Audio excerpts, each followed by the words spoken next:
વાત કરીએ ગુજરાતમાં કમોસમી વરસાદને કારણે ખેડૂતોના નુકસાનની અને એ નુકસાન થયેલા પાકનું સર્વે કઈ રીતે કરવું એ પહેલા બધાય ખેડૂતોને મારા નમસ્કાર। જો તમે અમારી ચેનલ પર નવા હોય તો અમારી ચેનલને સબસ્ક્રાઇબ કરવાનું ભૂલતા નહીં, સાથે દબાવો બેલ આઇકન જેથી ખેડૂતોને લગતી માહિતી અને સમાચાર સૌથી પહેલા તમારી પાસે પહોંચે। ગુજરાતમાં થયેલા કમોસમી વરસાદે ખેડૂતોની ચિંતા વધારી દીધી છે। રાજ્ય સરકારે આ પરિસ્થિતિને ગંભીરતાથી લઈને તાત્કાલિક સહાયની પ્રક્રિયા શરૂ કરી છે। ચાલો જાણીએ વિગતવાર કે સરકારે કયા પગલાં લીધા છે અને ખેડૂતોને કઈ રીતે સહાય મળશે।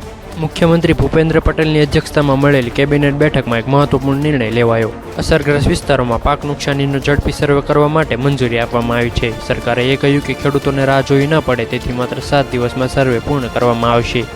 સર્વે પ્રક્રિયામાં માત્ર સરકારી કર્મચારીઓ જ નહીં પણ ગામડાના સહકારી મંડળીના શિક્ષિત યુવાનોને પણ જોડવામાં આવશે।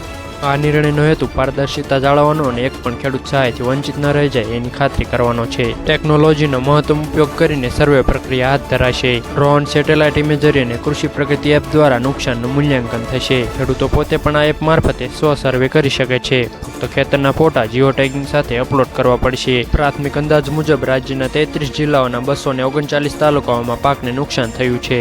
લગભગ 10 લાખ હેક્ટર જેટલા વિસ્તારોમાં પાક અસરગ્રસ્ત બન્યો છે। ખાસ કરીને કપાસ, મગફળી, ડાંગર, શેરડી અને સોયાબીન જેવા પાકોને ભારે નુકસાન થયું છે।